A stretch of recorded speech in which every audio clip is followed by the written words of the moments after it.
Good morning, everyone, and thank you for joining us on this sunny Saturday morning for our sixth and final webcast on the Diverse Governance series. My name is Hannah Wilson. I'm the co-founder of Diverse Educators, and I'm delighted to be joined by four speakers this morning. Today, we are exploring why to join a governing body, how to get on board, what the role includes when you are an educator and when you're governing in a contrasting school. Our speakers today, we have Sandeep Kaur, an associate head teacher, a governor at her own school, a parent governor at the secondary feeder school. We have Sarah Amissa, a year 4 teacher, a co-opted governor to another school in September, and she is the DNI lead governor. We have Connor Acton, a pastoral leader in Leicester and also a chair of trustees. And we have Karen Giles, a head teacher of a primary chair, I'm all over the place this morning. Karen Giles, head teacher of a primary school and chair of Inspire Partnerships. So she has been a trust chair for 3 years. So thank you all for joining us. We appreciate how busy and tired you all are doing the day job. And it's great to have you here today to share your journeys and to share your experiences. So Sandeep, you're our first speaker. Please can you share with our audience how and why did you become a governor and what's your journey been like? Okay, good morning, everybody. So my journey started when I was on the beginning steps of my leadership journey, and previous to that, and we're speaking to educators today, thinking about whether they would want to join. And I'm going to be very honest. As a teacher, I started.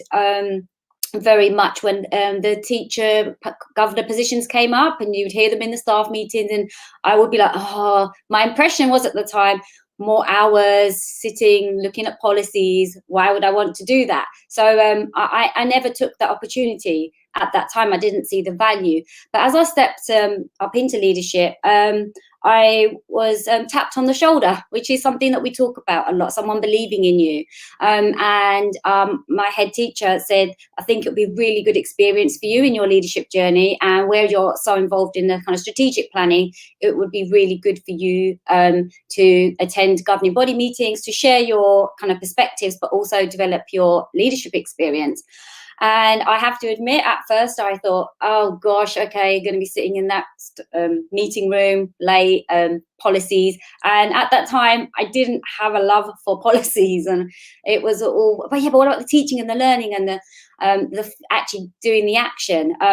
But I have found that whole process has been so transformational for me as a leader, and reflecting back, what I found it is actually really supported me in gaining confidence as a leader, because being part of a governing body, what I found is that it supports you in having a higher level of belonging, and developing your own sense of agency and power. And that's so important, because we say it to the children, and where are the opportunities for teachers and leaders to kind of actively develop that as well. So in my role as an associate head teacher now, but at the time deputy, I'm like an associate governor. And what I have learned, the most powerful thing, as well as developing my confidence, is it being able to articulate the school in a kind of really multifaceted way, being able to articulate my understanding of the school from the teaching and learning perspective, from a health and safety perspective, from a financial perspective. And I've really, really enjoyed engaging in critical friend and challenging conversations, and not finding that as something to be fearful of, and really engaging and valuing the experiences of learning from other governors, as well as being, I'm really privileged to be in a governing body that does reflect our local community. But beyond that, what we found in the borough that I work in is our population is very representative of the global population, rather than the population of just Britain. And so that has been great, to learn from all the diverse perspectives, and seeing the conversations that we have always been centered around how is this kind of supporting the children, how is this improving experiences for them, how do we want to grow as a school, and what more can we do to step out into the community. And I think that also set off a seed in me to get more involved in my local, as a citizen in my local area as well. So I joined the SACRE board because I was just really loving this sense of agency that I was developing, and being able to feel like you're making a difference. And then the role of parent governor came up at our local feeder school, a parent governor role, and my children were there. But what I loved and the passion was to be able to be part of that governing body, to see the progression of a lot of our children and seeing their journey going right through secondary school. And when I saw the position come up, I was, oh, I'd love to do that. But I still had that niggling, what have I got to offer? And again, luckily, again, that tap on the shoulder, a kind of passing conversation where the head teachers, we think you'd be really good at this role if you wanted to go for it. We think you have a lot to offer. And that someone believing in you gave me that extra boost of confidence to go for it. And yep, great. I got the position. It was really nice. A lot of our parents saw when I wrote my little blurb for why I would like to be elected and what I could offer the school. And they were like, oh, Miss Core, we're really happy to see you on the governing body. And the children were like, oh, Miss Core, you're a governor at the school. And you get that real sense of pride of being part of another community. Sadly, because of COVID and lockdown, I didn't get to start engaging in my learning walks in the area that I'm kind of link governor for. But I'm really looking forward to post-lockdown, getting in and really feeling that community spirit and being a governor that not only kind of looks at strategic level, but in the life and the feel of the school. And I think that's really, really important. And going into being a governor in a secondary school has been so brilliant for me. And again, another learning experience, being able to see what that progression is like, key stage 3, key stage 4, key stage 5, and looking at things from a different perspective. And what I found is that joining the governing body, did a lot of listening. I think I had a bit of imposter syndrome at the beginning, but just listening and learning my way through. And I'm just a very inquisitive person, so I'll ask the question. There's so much to gain, the ideas I've shared with them, and also kind of things I've learned from them and brought it back to enhance our school experience as well. So it is such a beneficial thing, and I would advise any leader, any teacher to go. You have so much to offer other schools. Please, it's an amazing professional learning experience, and there's lots of laughs. And I think that, if you got on a governing body that's got humour, it's brilliant. The last one, I laughed so much was when our clerk had a pigeon fly into her kind of outdoor office in the garden, and we were just kind of laughing our heads off. So be part of the community, enjoy yourself. It's beneficial, and that sense of giving back to the community is amazing. Thank you so much, Sandeep. And I'm sure we've got people listening who are leaders and they understand why to go and be a governor when they're a leader. But Sarah, as a classroom teacher, tell us how you joined a governing body and your experience and your journey. So I think, if I'm going to be honest, I feel like I joined the governing body experience out of pure frustration. So I've always known that there's issues and sort of flaws in the education system, something I've always known, but I believe that during the last lockdown, it became more and more apparent, and I couldn't shake the feeling of like having to do something and being active. So just reflecting on like the gap in attainment and the disparities in exclusion rates and overrepresentation of like Black pupils. So it just went to show that something still isn't working within the education system. And I do feel like the main reason of that is because the conversations are being had and policies are being made by a lot of people who have little to no lived experience. And as educators, we know the power of education.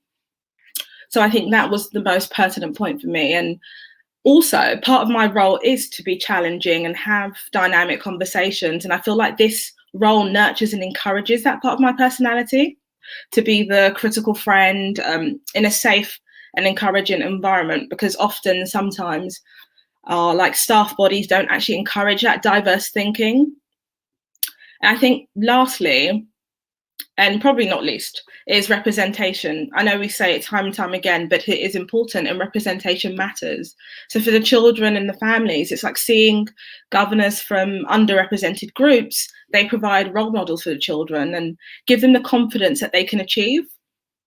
So the main point for me was really, what position in society could I place myself in where I'd have the most impact? So beyond my classroom, beyond my school. So hence why I sort of joined the governing body. And in terms of finding the school and actually becoming a governor, it was pretty straightforward. So I registered on Governors for Schools, and I put a personal statement up, and I was actually contacted by a school. and we exchanged a few emails. I met with the chair of governors and the head teacher. And then in September, I attended the full governing body meeting and they unanimously voted me in. So that was a great experience. And also I had some knowledge about the school. So the school is in the local authority that I actually work in. So I had some sort of idea about what the school was about. So I was interested from the beginning. And so far, I've had a great time as a governor. I received training very early on, which was really high quality training from the local authority. And also there was some training available on governors for schools. So that was quite good, some webinar series that I could follow. But also I was buddied up with someone who was a more experienced governor. And I actually now share the role as link governor for diversity and inclusion with her. So that was really, really good experience. So I think definitely, if you're an educator, even in terms of middle leadership, senior leadership, to get an idea on, you know, the vision for a school and be progressing, it's an amazing place to be. And if you're a natural activist like me, it's an opportunity for you to be challenged without being seen in a negative light. In fact, it's like welcomed and embraced. So I think, yeah, it's been a great experience so far being a governor.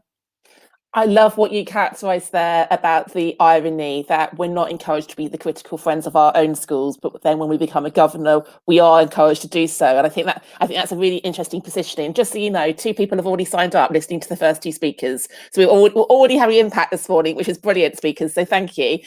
Connor, how about you? How did you end up being a chair of trustees? A slightly stranger journey for me, I think. My sort of personal journey was that I fell completely out of love with education. I went to college, dropped out, and then was sort of saved by one of my sort of secondary school teachers who said, "Come and volunteer with us as a teaching assistant." And my sort of journey into schools started from there and sort of worked my way up through various different roles. The thing for me was I felt like I was hitting a lot of barriers as I went through. You know, schools are sort of naturally a place where you need to sort of earn your stripes and you need to get a significant amount of experience before you move up to the next level.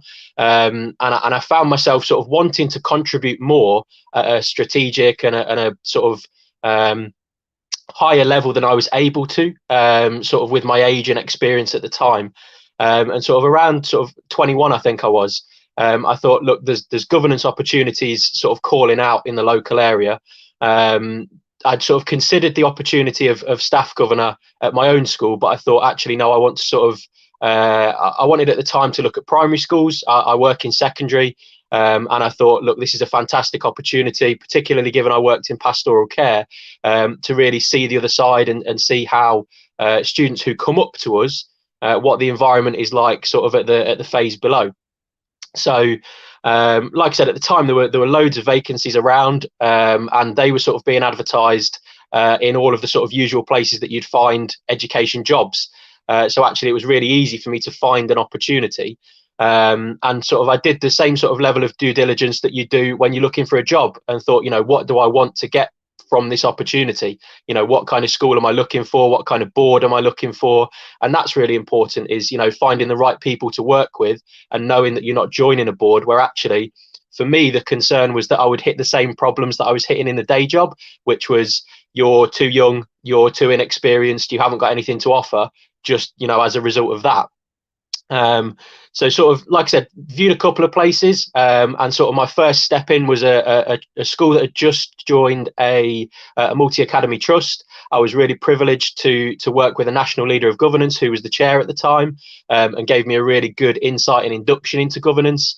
And then about 6 months in, sort of there was a moment where they needed a new vice chair, and sort of everybody else's head sort of dropped a little bit and mine naively stayed up. And that was sort of my first step into taking on a role that was sort of more than just the governance level.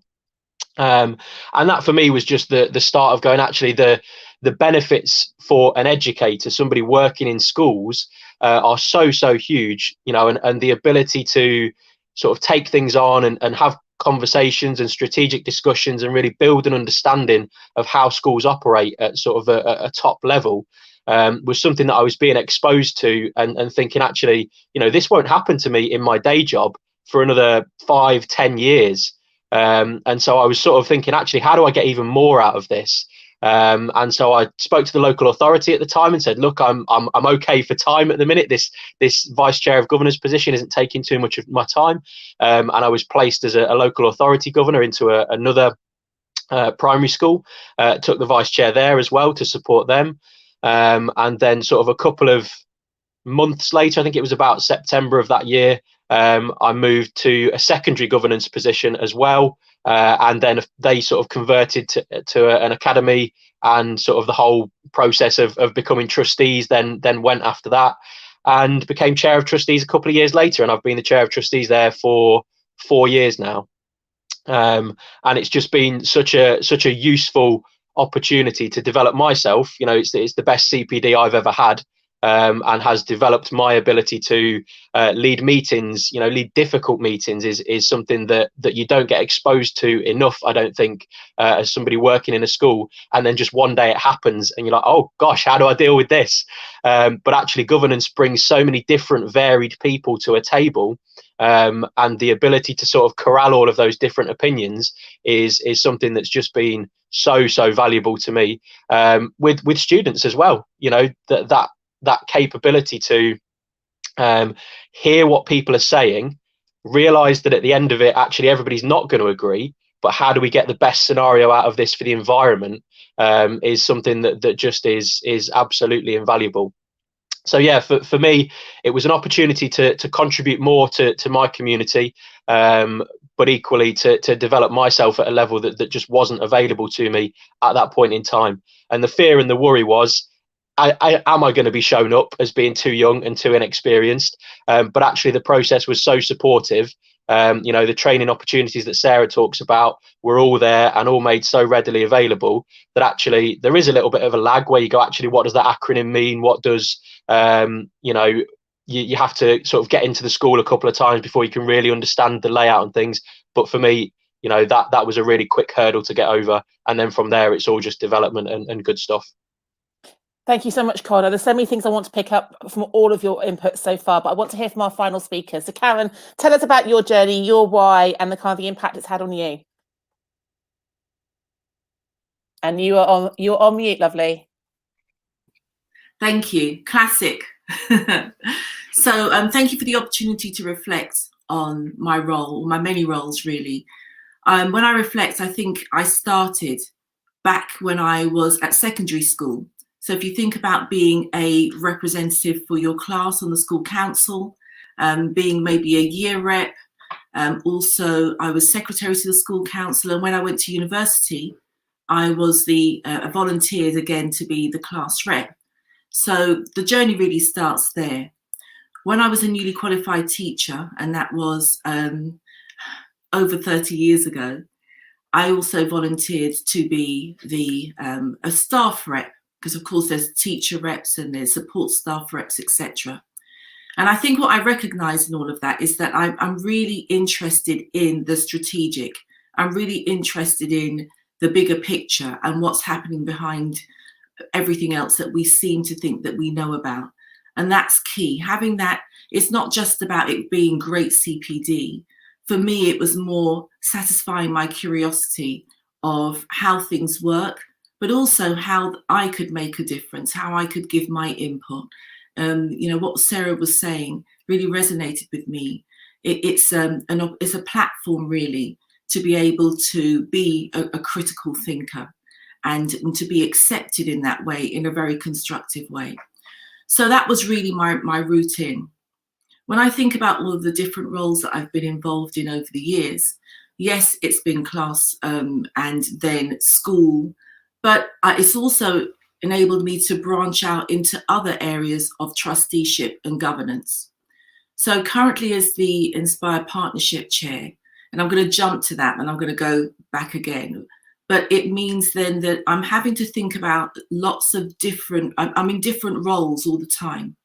So as a head teacher, I'm an ex officio governor and everything that goes with that. But then when I move to my work with the Inspire Partnership, I'm in a trust, and trusts and maintained schools work very differently.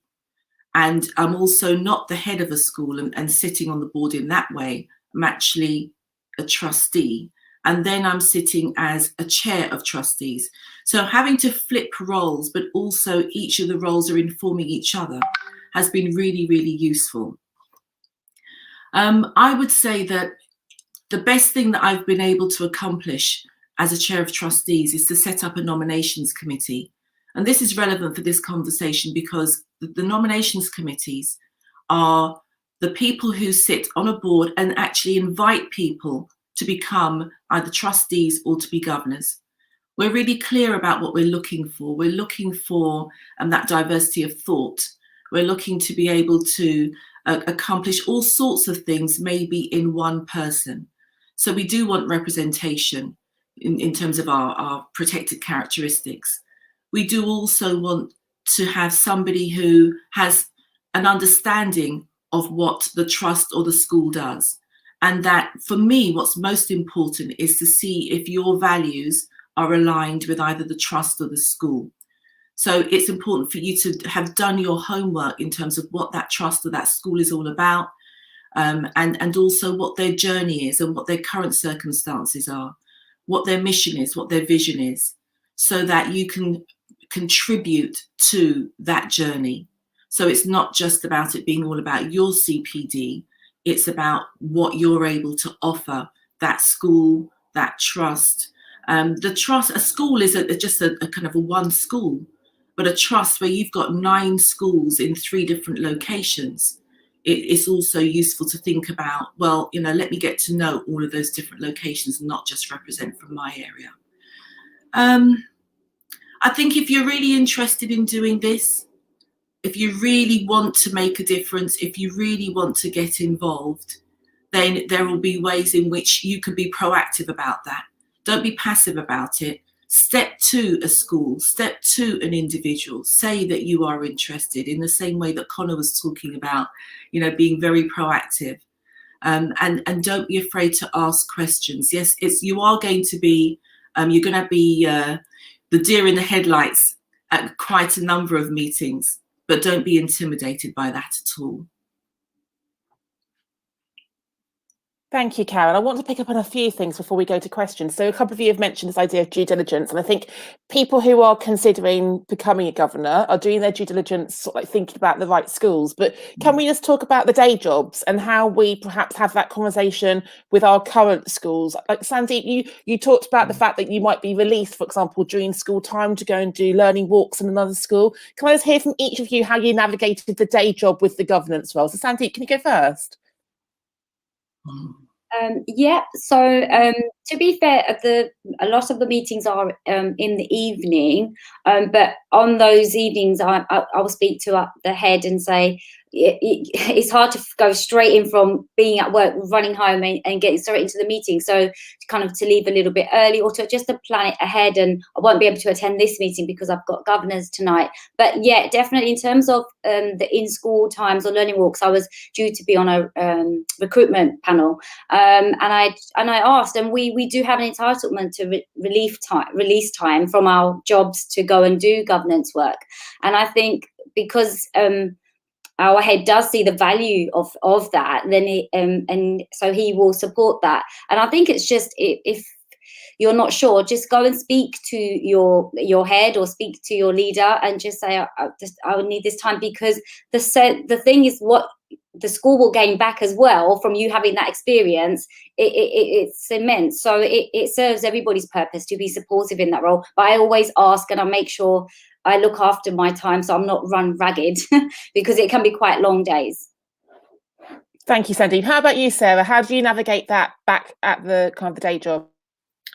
I think for me, I only became a governor during obviously the COVID era. So a lot of the meetings are virtual. So I think that in terms of balancing my time, it's been okay to handle. But also in terms of the trainings, a lot of those have been on weekdays during school hours. So as Sandeep did say, we are sort of entitled to that time. So having those conversations with the head teacher and just saying, well, look, this is what's coming up, being quite organised and saying that these are the dates that are coming up. Can I, have that time away, and just making sure that obviously I'm reflecting and communicating how beneficial it is for the school for me to sort of bring that insight as well as a governor. And I think sometimes I think my teacher felt that. So my head teacher felt that. So as a governor, I'd go to meetings, go to governor's briefings with the local authority, and then some of that would feed back into conversations that I would have with my head teacher, and think she almost felt like I had an insight to things that she may not have known. And then obviously it was no problem from there because I was sort of supporting the school in that sense. So yeah, just managing your time, being organised and knowing your entitlements and how much you can sort of help. Thank you, Sarah. And Connor, wearing multiple hats in multiple governance roles, how do you get any pushback from your line manager? As it expanded, yes, a little bit. I think the point that I'd make is that sort of I've worked in 4 schools, been a governor while I've worked in all 4 of those schools, and none of the heads that I've worked for have ever had a problem or grumbled at the fact that I've been a governor, as sort of has been alluded to so far. I think they recognise the importance, and particularly if you're an educator looking to get into governance, it's because of the fact that this is the sector. People understand this is how governance works. It's not like you work for a big business where you have to sort of explain how things work. It's just automatically assumed in most cases.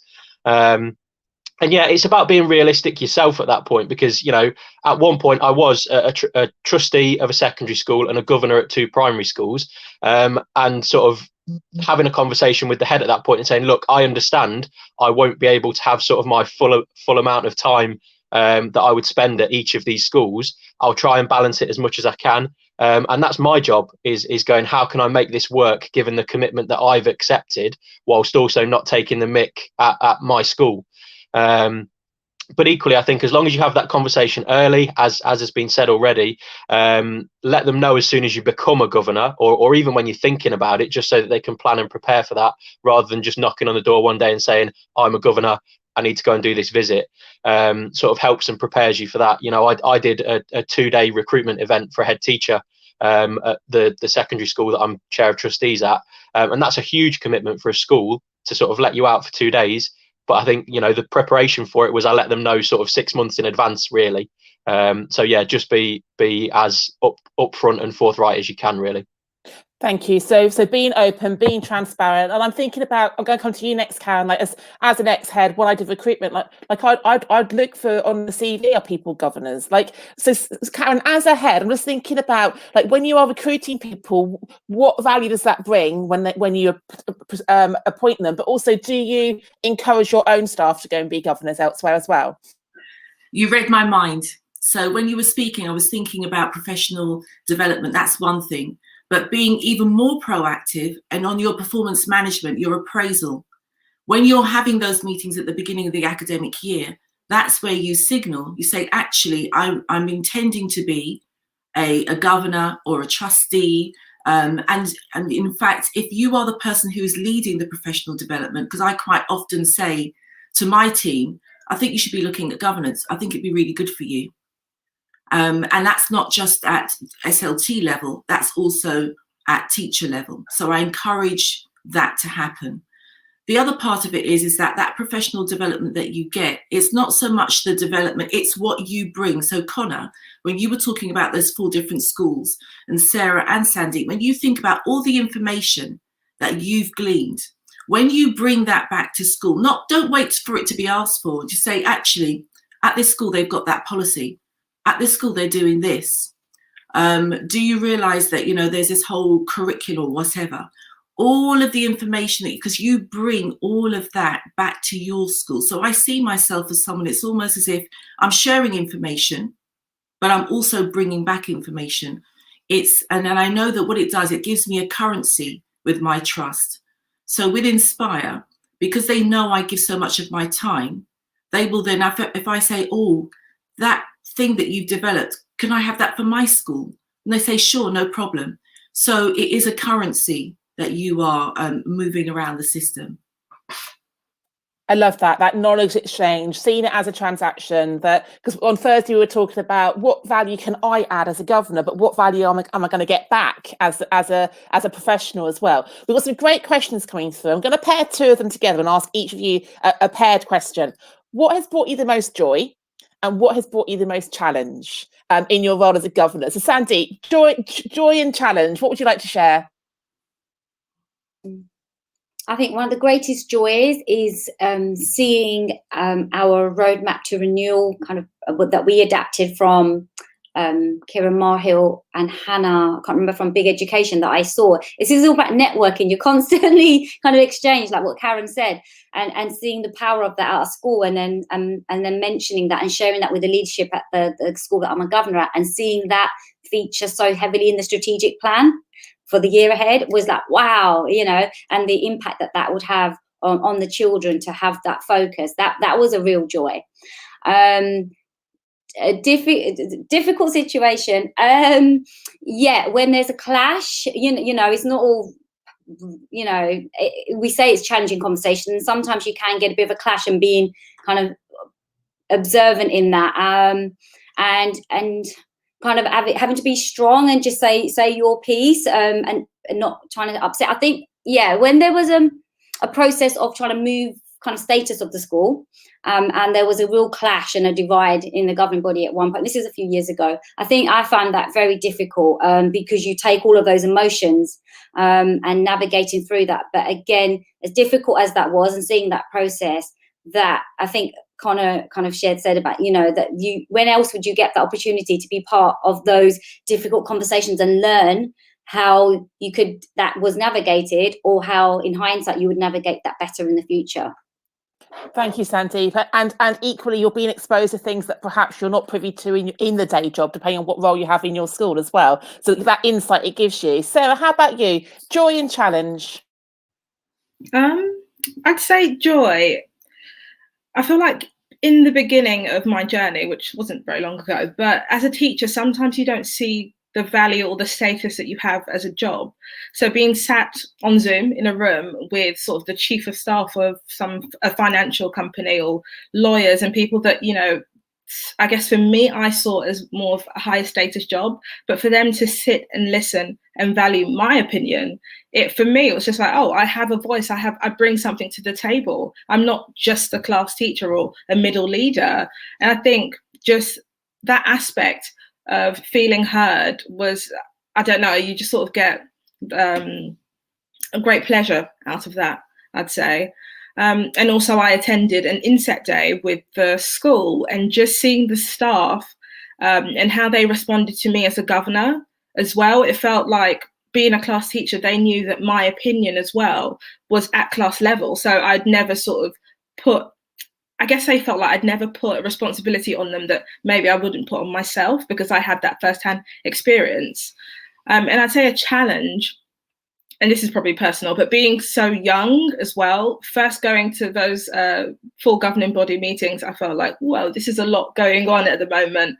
And I think just breaking down, being able to ask those questions was the biggest challenge for me. And I sort of got over that. And once they started to listen to my questions and responded and gave me that positive feedback, I got over that hurdle. So yeah, it's that imposter syndrome on both sides that brought the challenge and the joy. Thank you, Sarah. And age comes up a lot. So on one of the How to Recruit Diverse Governors panels back in the last term, people were talking about how they have an alumni seat sometimes on their governing body. So a former student who's just gone off to university or joined the workplace comes and joins. So you've got that bridge back to the school community, which I thought was a lovely way of bringing diversity, but bringing the kind of the youth voice to the table as well. How about you, Connor? What's your greatest joy and challenge? I kind of sort of spoke about it a second ago when I was talking about recruitment of a head teacher for our trust. And it's two sides of the same coin, actually, in terms of joy and challenge, because we had a real difficult time with that, as most schools are having at the moment with recruitment of head teachers, where we put our advert out, we put out what we thought was a really good advert. We got a fairly large field. And at the end of 2 days one day of the interview process, we just said, actually, nobody here is right for this job. Nobody here is right culturally. And we couldn't, we found ourselves in a position where we were saying, actually, if we take somebody who's just about okay for it, then the school will continue and the school will run, and we won't be in a position where actually we could do this again and find ourselves in the same position. And to have that kind of conversation when you're thinking, actually, we are responsible here for 1,500 children's lives, and if we get this decision wrong and get the wrong person into the job, that's years and years of poor education potentially for a huge sort of subset of our community. So that was a really challenging decision to make, where we actually said, no, this isn't the right time, this isn't the right people, and we re-advertised. And sort of the joy at the end of that is that throughout that process, and what is a really sort of challenging, scary moment of going, actually, we could get this so wrong. It's not very often that you have that real ultimate responsibility there.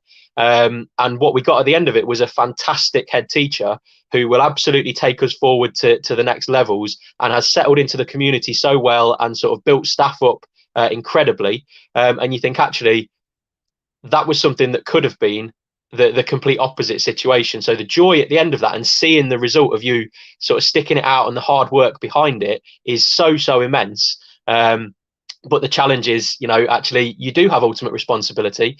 And the thing is, I think lots of people have said to me in the past, well, what do governors actually do? The head teacher runs the school. You don't really do anything, do you? It's a position that exists just for bureaucratic reasons, and you only have to see that on Twitter sometimes, as people's opinion of it.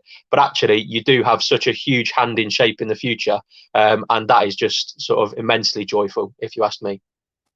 Thank you, Connor. And like you say, it's that disruption of the hierarchy and the perceptions perhaps of the governance role and responsibility. Karen, how about you? Greatest story, greatest challenge? I think it's all been said. I'm very stimulated by the learning that takes place in those situations. And I know it sounds a little bit perverse, but I am sometimes, my heart's racing because I'm thinking, oh my gosh, I'm really learning so much at all levels. The pain of it, I would say, is it can take a lot of your time.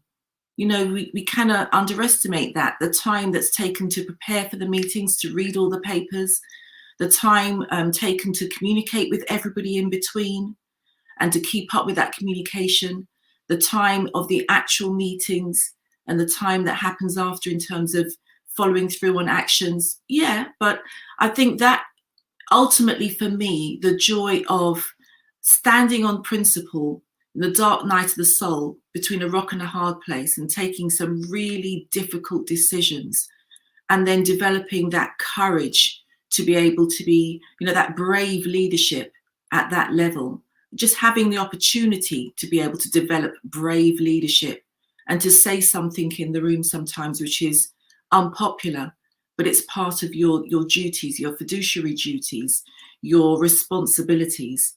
It's really, I find that a real joy, a real stimulus.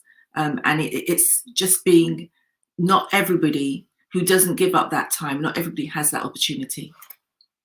Thank you, Karen. And we've got a great question here. We've got a lot of people listening in who are perhaps inquisitive, to use Sandeep's word, or tentative or hesitant about becoming a governor. They're not sure whether governance is for them or not. So I'm interested in how each of you wants to debunk that or encourage people to lean into it. So Sarah, would you like to speak to, if people are feeling a little bit, they're not sure it's for them, how would you like to encourage them that it is for them?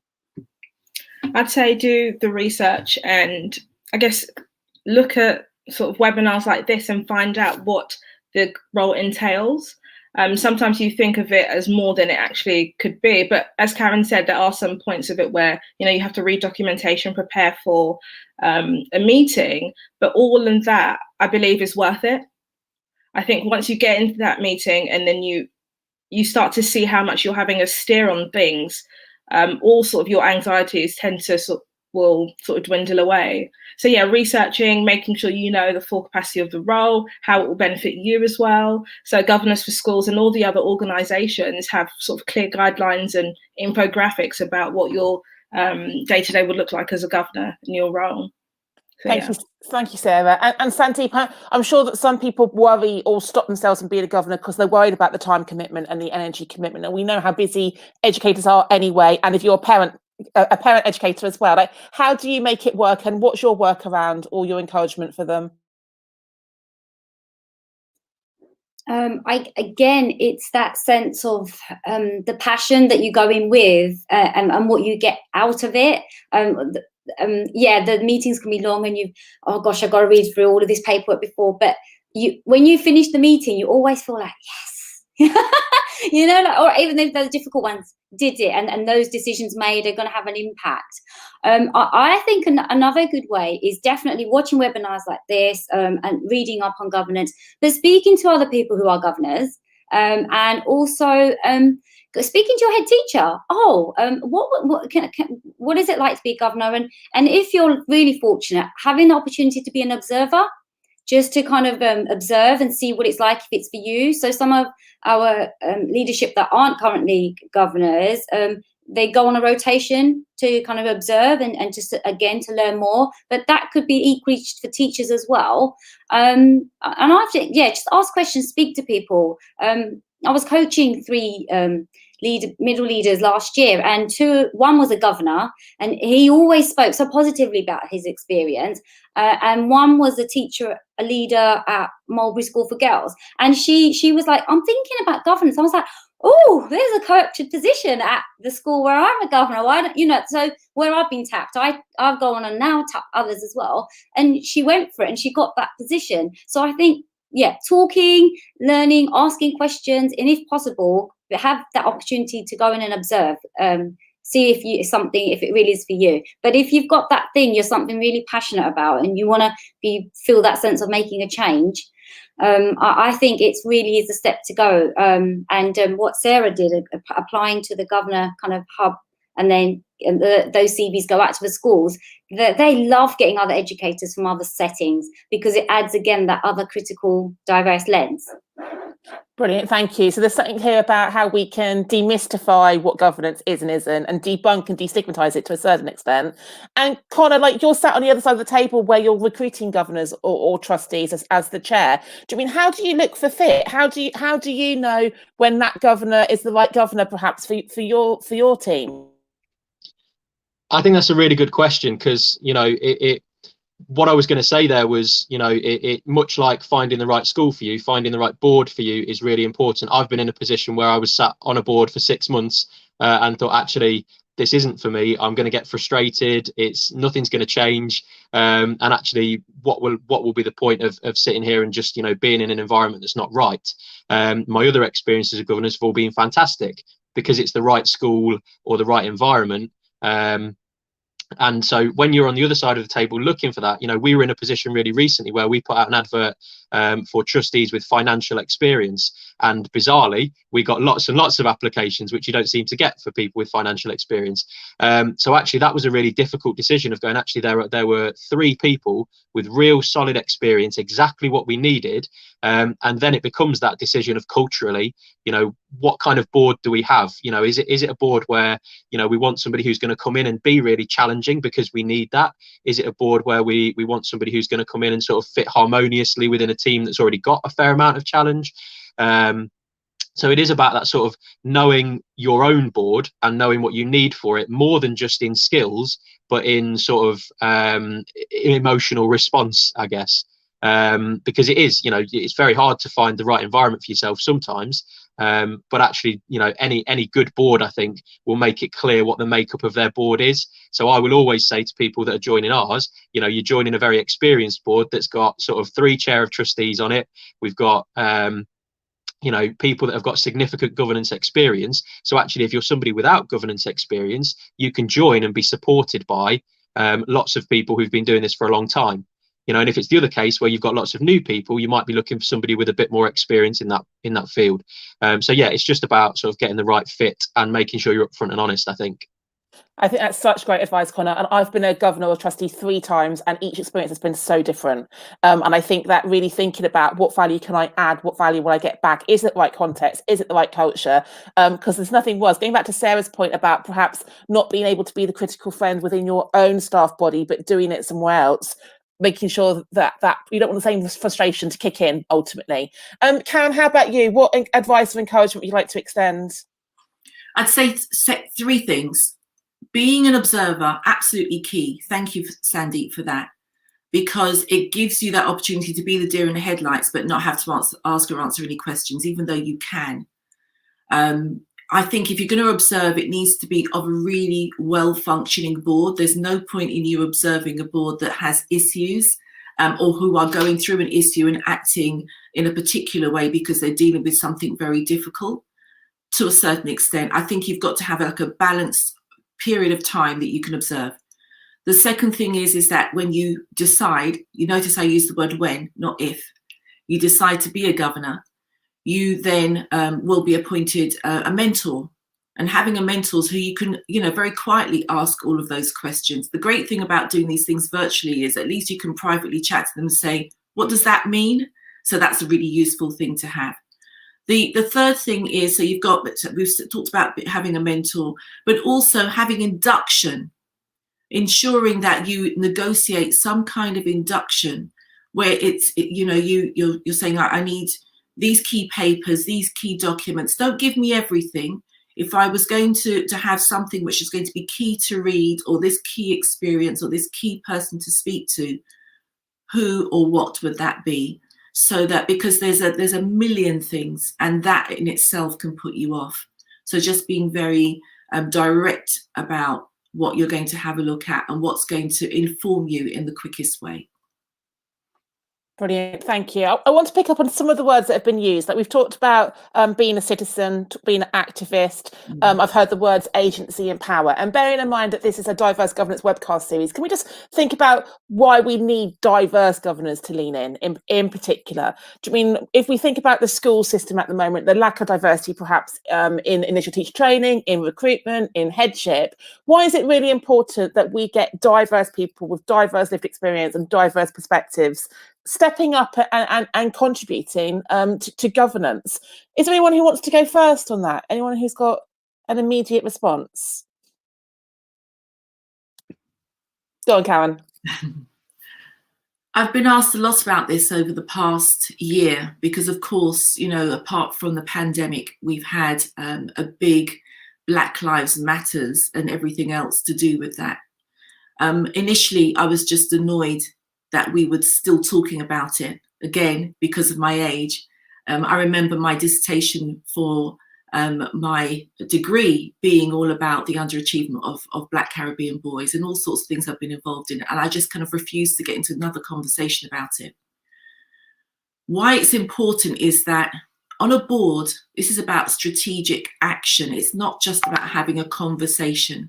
And so if we can act on these things and be responsible for acting on it, this is the key time to do that. It doesn't mean to say that I don't represent all Black people. I don't represent all women. I don't represent in all the ways in which I come into the world. But it means that if you've got diversity of thought, diversity of approach, diversity of understanding, diversity of contribution, and that intersectionality in all of those different ways, and we can appoint to our governing bodies in that way, then that's the way in which we're going to be able to address the issues that we've been talking about for the past 30, 40 years. Thank you, Karen. Like Sandy, thinking about the fact that you represent your community both as a school leader and as a parent, and I know that you're serving a very diverse sort of like local community. What's the impact, do you think, of having people that look like the community on the governing bodies of our schools? I think it's really important for the parents community that you serve, for the children that you serve, that they, in one of our governing bodies, one of the governing body members shared that when our children look up, they see themselves represented in positions of power. And again, it's that same power and agency that you look like me and I could be an activator of change and make a difference. And from my personal experience, being able to see head teachers that looked like me, whereas I went for many, many years and that just wasn't the case. And I never even considered seeing myself in that position. So I know lots of people say it, you've got to see it to be it, but it really means a lot to me, and it made a big difference in my life. And I think the diversity of thought, all the things that Karen said, and also the diversity of experience that people bring, because again, like Connor said, the decisions that you make are massive. They have huge implications for children's education for years to come.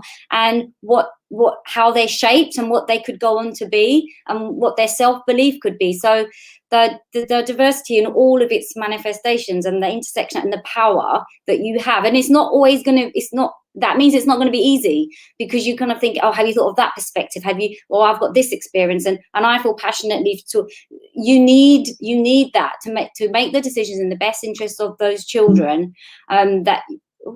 Serving.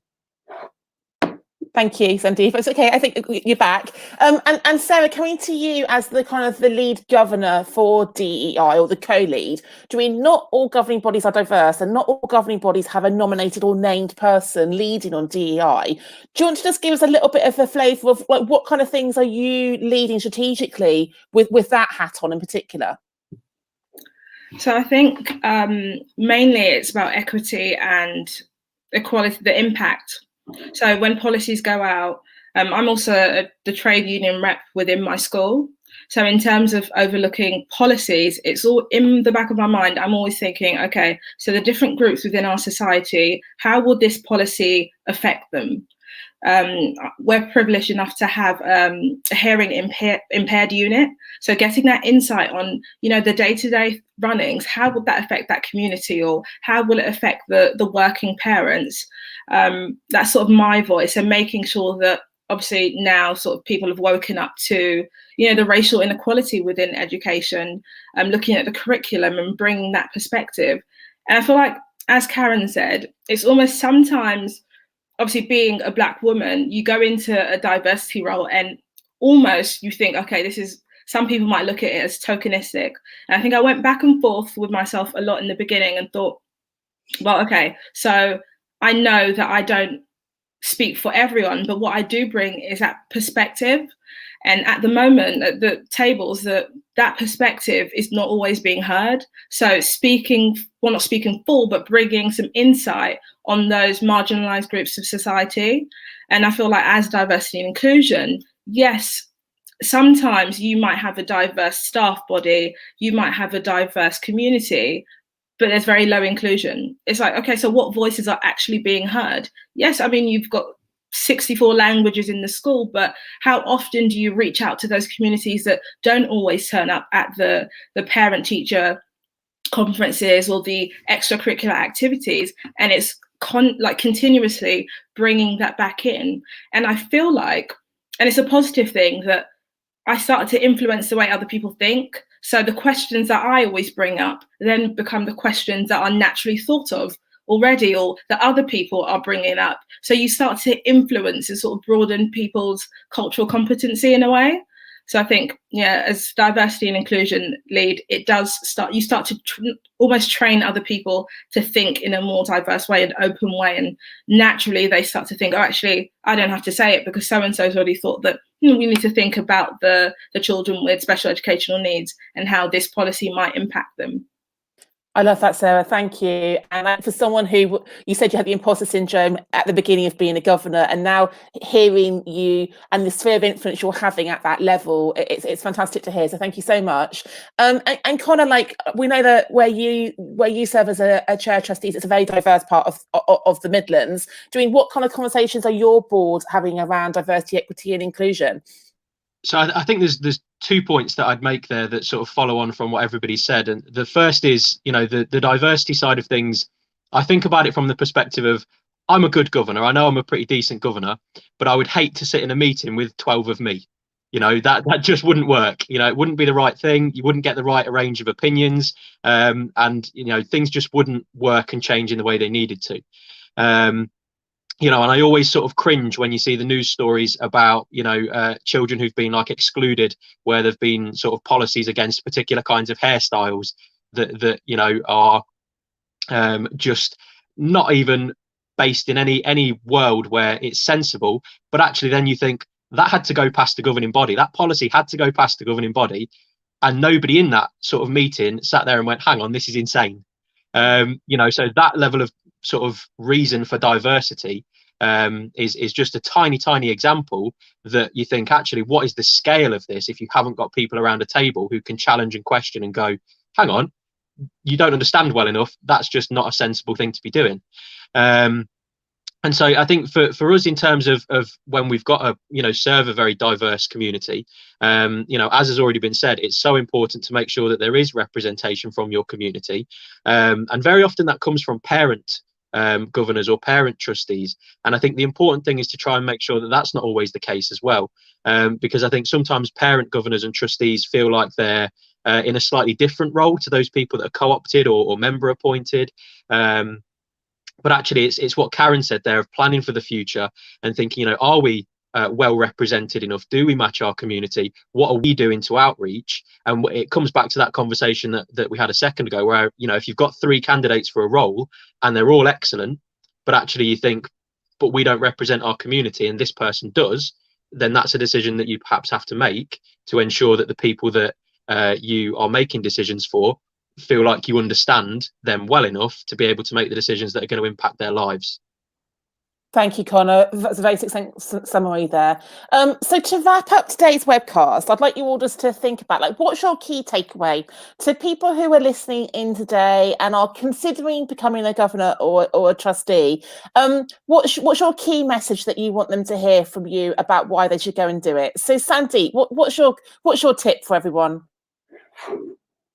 I would say the sheer joy that you get of when you're given the decisions that you make and you're seeing the impact that it has on the children, that sense of when a school community grows and you're part of that, it's a feeling that's pretty hard to beat. And for all the reasons that you in the profession that you're in, and you're passionate about children, so that's why you're there.